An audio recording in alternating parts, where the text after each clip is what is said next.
I'm recognizing that my dance moves are pretty similar, like almost every single show, but it's okay because I'm feeling the music, and that's really the only part that matters.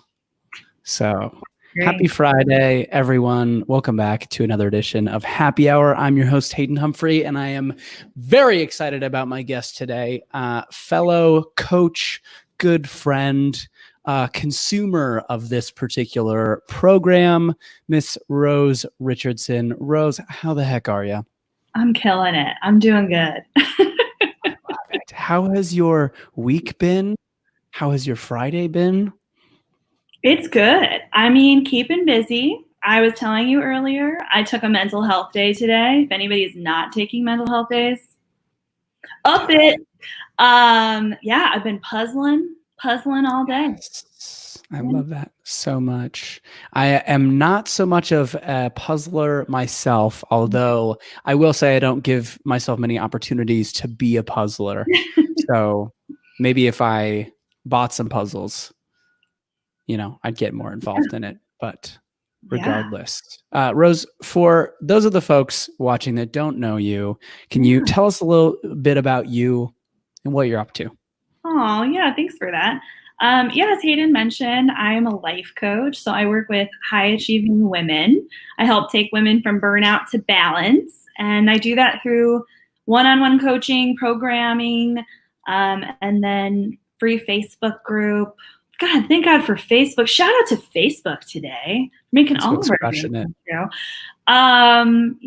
It's amazing. I love it. And I'm so glad we met through the coaching sphere. Very much so. I have to just say that you have been absolutely crushing it recently, content-wise. Thank you. I'm like over here taking notes. So thanks for right back at you. Yes, thanks for the work that you're doing out in the world. It's super important. Super excited to have you on this show. And believe it or not, we actually have a huge guest of yours who's watching, Mr. Christian Altuve, big fan of Rose Richardson. I don't necessarily agree with this comment, but it's fine. God. Amazing. We're doing it. So, Rose, the question that I'd love to start this show with, and for those of you watching, please feel free to comment your answer to this question in the comment section below. But Rose, what is making you happy right now? Oh, what's making me happy right now? All right. One of my top favorite things, although this week is really testing me, but one of my top favorite things is golden hour. I have a view from my apartment that overlooks the lake, some of the city, and when it hits golden hour, it just, I don't know, my life is different. But this fog has got to go. I swear to God. Get out of here, fog. Get out of here, fog. So for this. Golden hour is great. Fog, not so much. No, get out of here. Where's San Francisco? No. Yeah, gross. I would say that the thing that is making me happy is I recently discovered, well, rather my roommate shared with me a small, I don't even know what I would call it, a small park.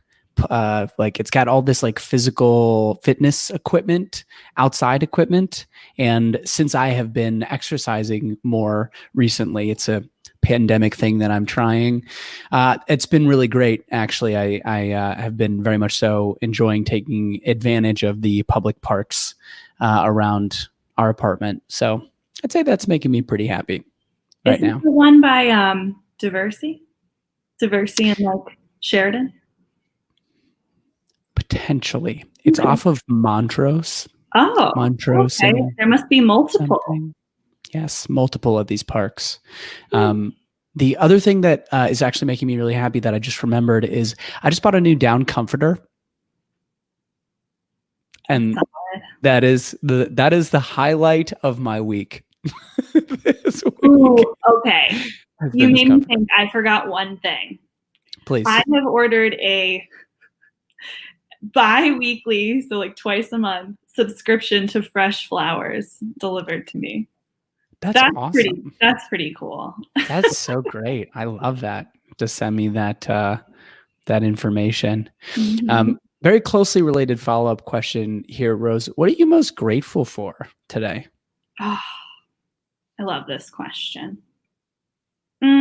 Today, I think I am most grateful for community. It has popped up in my life multiple times today. I love, part of what I kind of love about quarantine is I have never had a week to look at where someone once a day is just scheduling time with me to talk, just to talk. It has nothing to do with business. Just connect and talk things out, and it's giving me life. Yeah. That's awesome. I would say similar to you, more intentional connection with people. And I am definitely now in the space. You know, my capacity for being alone is quite high as an introvert. I can spend a very long period of time alone by myself, but I'm about at capacity. And so I am like really just trying to lean into like friends and family and talking to more people on the phone. The thing I haven't been doing that I'm excited to get back into is dating. And I know that we were talking a little bit about this and some of your virtual dates. We were talking about this before the show, and I said, no, Rose, don't tell me live on the show, because I really want to hear about your dating experience in quarantine. Please enlighten us. Yeah. Yes, it's definitely changed the game. I feel like there are new rules, sort of. I hate the term rules because I don't like to play by the rules. Are you back? Did you leave? No, I'm. That scared me. I'm like, is this my TV show now? Oh my god. Go for it, Rose. Sorry, continue. Yes. So what's interesting is I feel like the milestones, if anybody else does like app dating, the milestones of talking and meeting up, I think have just gone absolutely to chaos, which is fine. You just got to be able to navigate it. So what I mean by that is normally my boundary with online dating or app dating is I don't like pen pals. I don't like to talk for years. I just want to meet up. But I'm also really extroverted. I love meeting people in general. You know, that suits me. This has been, you kind of got to be pen pals for a minute. You kind of got to slow things down and see, hey, is this somebody I really want to get on a FaceTime or a Zoom date with? But oh, Hayden, some of these guys, and I think I can tell you this in confidence, you know, on a Facebook Live. Some of these guys showing up, I'm curious if we can take a poll if there's men watching. Why are people showing up not showered, no hair brushed, and my personal favorite, picking their nose the whole entire time? That's interesting. Are you not supposed to, are you not supposed to do that on Zoom dates? I have been doing that very wrong now. No, that's weird. Well, I mean, I guess it honestly though, part of me is like, it sort of makes sense. Yeah. Like not that people like wouldn't do that in like a real life date, but it's sort of like you fall to like the lowest, common denominator is not the right word, but it's like, people rise to the level that they think that they need to. And apparently for these men, that's not showing up prepared or showered. So. No. So that's been interesting. That's been different. There's also people who are, I would say the first month I was doing it, people were pretending there was like not a stay-at-home order. So it was weird. It was like talking to somebody in an alternate reality. They'd be like, do you want to go to this bar? Do you want to meet up? I'm like, it's not open. Do you just have your lines pre-memorized and you forgot to change them for Corona? That cracked me up. Yeah. Interesting. Well, keep us in the loop. Let us know how it goes. Will do. Amazing. Well, Rose, we move into one of my favorite parts of this show, which is the random question of the day.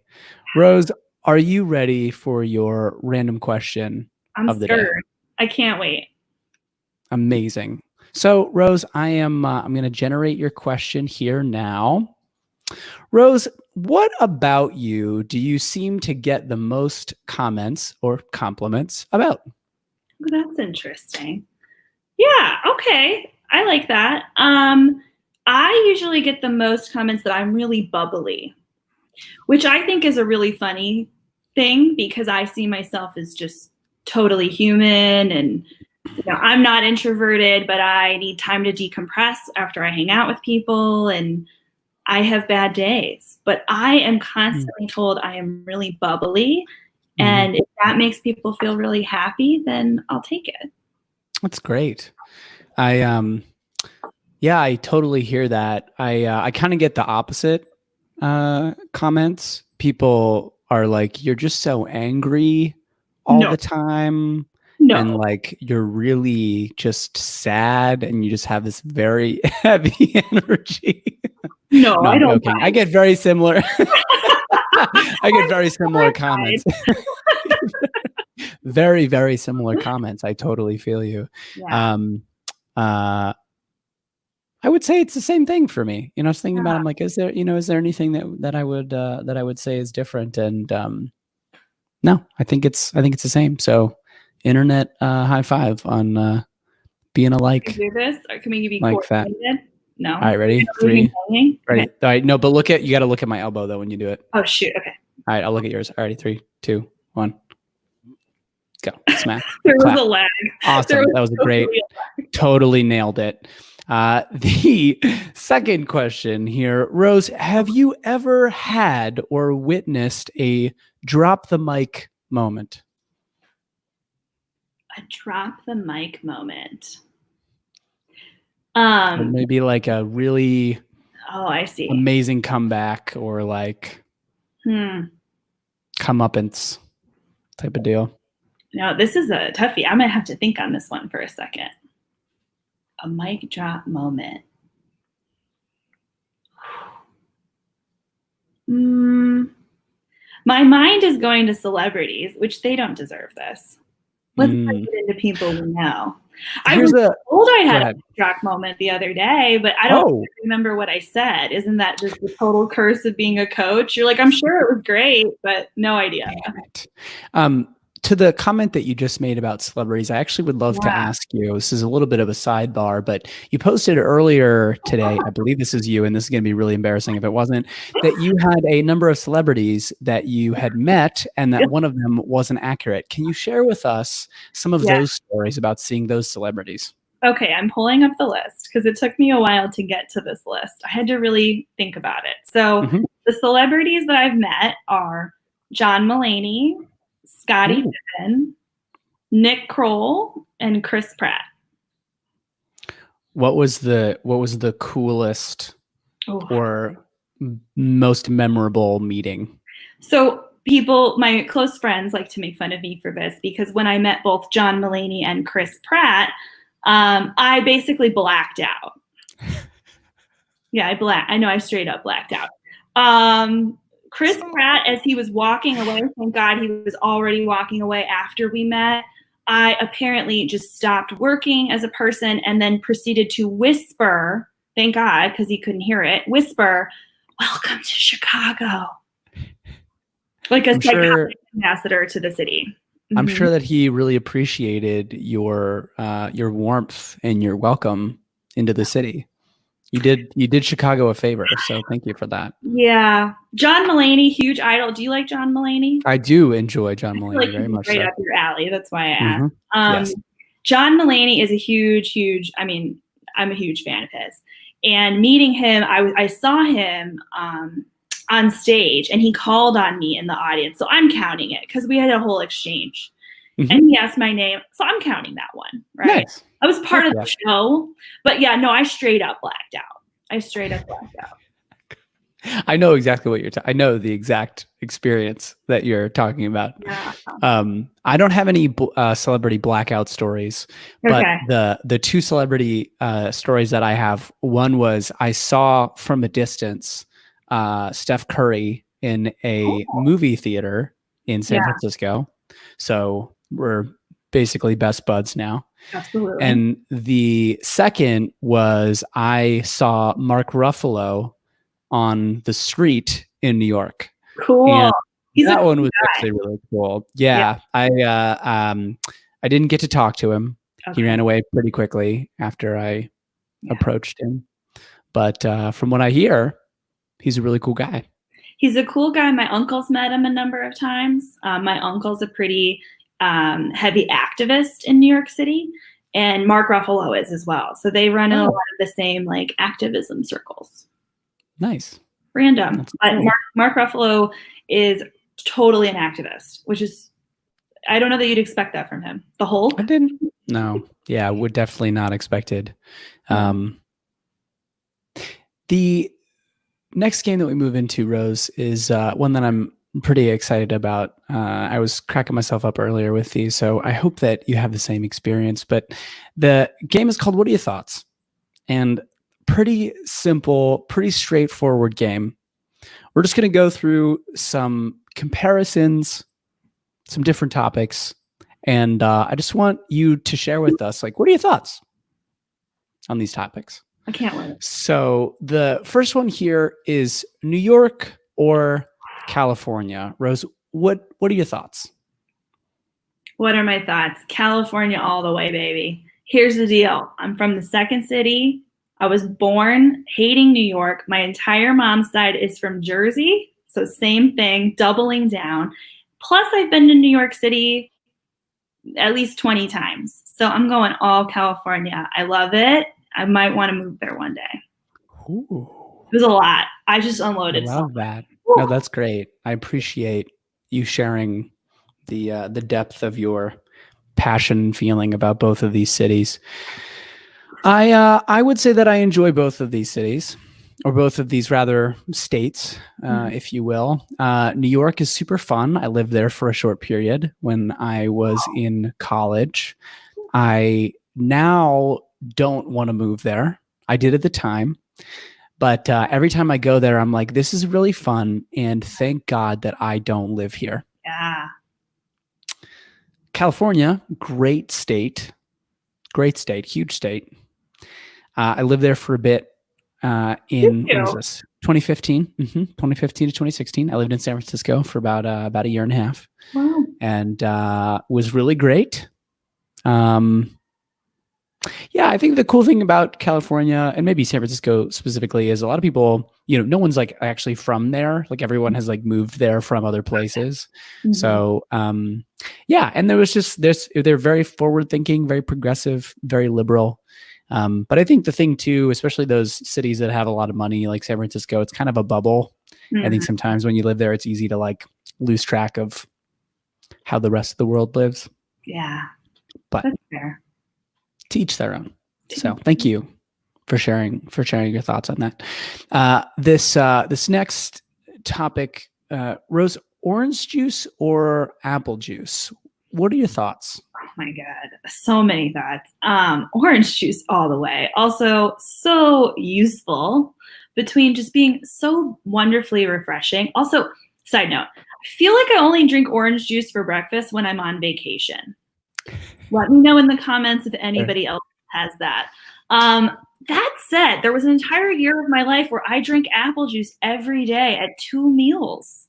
Every day at 2 meals. I know what my sugar count must have just been through the roof. That's Rose. I don't want to judge, but that is excessive. It's so weird, isn't it? You know why? You're gonna laugh. Why? I felt very addicted to Dr. Pepper. This is when I was in college and I was eating at the cafeteria. I felt very addicted to Dr. Pepper. I had never had it at my disposal 24/7 before. Mm-hmm. And so I just had to switch to something else. So I picked apple juice. Nice. Felt right. Totally. It was actually really interesting when I wrote this topic. I didn't even give it much thought ahead of time. And now that I'm sitting here thinking about it, I'm realizing like orange juice can be real. Like you can like squeeze oranges and like you get a bunch of juice from them. But I feel like with apples, I don't really see apples being juiced necessarily. So I feel like the majority of the time apple juice is just a faux sugar beverage. Yes. And orange juice many times is just a lot better. And it reminds us of vacation. So that's a win in my book. Rose, we move into the last topic here. And I actually wanted to save this for last because it's kind of contentious. And I find that sometimes, at least of the people that I've asked previously, can be pretty triggering. So feel free not to comment is what I'll say, but I would love to get your thoughts. Sitting or standing? Sorry. Your lead-in just broke me. That's amazing. Wow, yeah, wow. Sitting or standing? Sitting or standing? Don't feel the need to answer. I do feel a need to answer this. And here's what I'll say. I think sitting offers more options. There's so many ways to sit. And I don't go around thinking these are the 7 ways I can stand.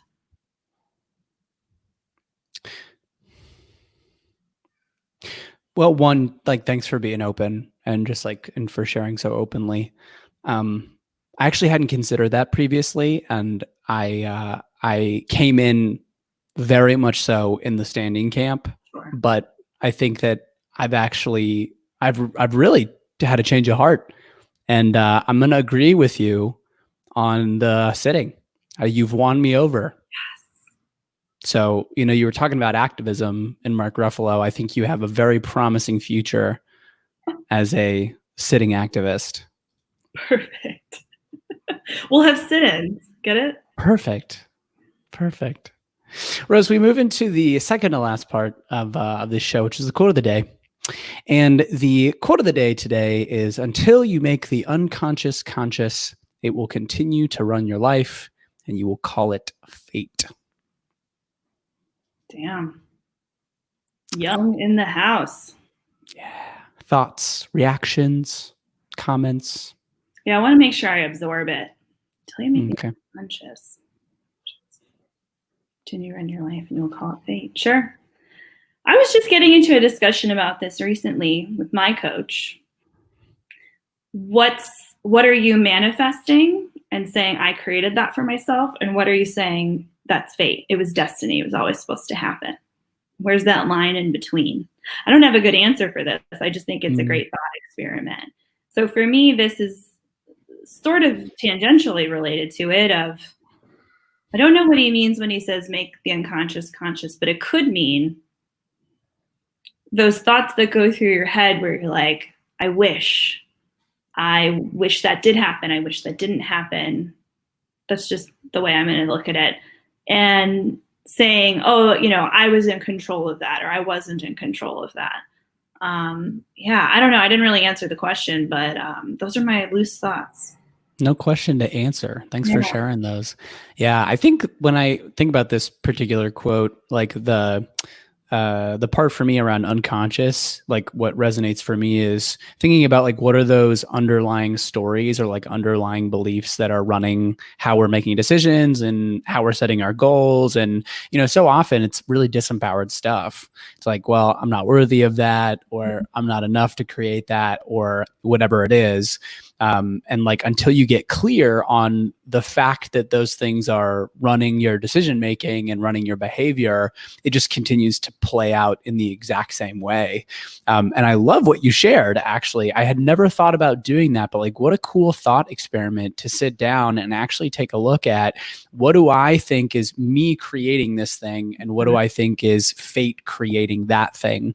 And actually looking at the delineation, between those two, because, logically you take this idea of like, I create my reality, or I create my results, or I create whatever it is. And like that, there's no end to that. It technically includes everything. So I think that would be a really cool way to like actually look at, where are my blind spots, or like, where are those spots where I feel like I'm not in control, and like I can start to do some research and analysis and actually figure out what's driving those things. Yeah, love that. Amazing. Well, Rose, we've reached the end of our show. We are at the parting words section. Any parting words for us and the folks watching? Any words of wisdom, gems to leave us with? So many, but we're going into the weekend, so that's hot on my mind. I will say, I keep reminding people of this. I think right now more than ever, people need to hear this, which is just as is, you are all generous with your time and energy. And like, that is enough. I think too many people think they're not generous enough. But you're just being really hard on yourself. Yeah. As a recovering people pleaser, I sincerely appreciate that sentiment. So thank you for sharing that with us. And thank you so much for being on this show and sharing yourself. You became the guest, guys. It's possible for anybody. Love it. Appreciate the heck out of you. I hope you have a great weekend. And for the folks watching, thanks so much for tuning in, and we'll see you Monday.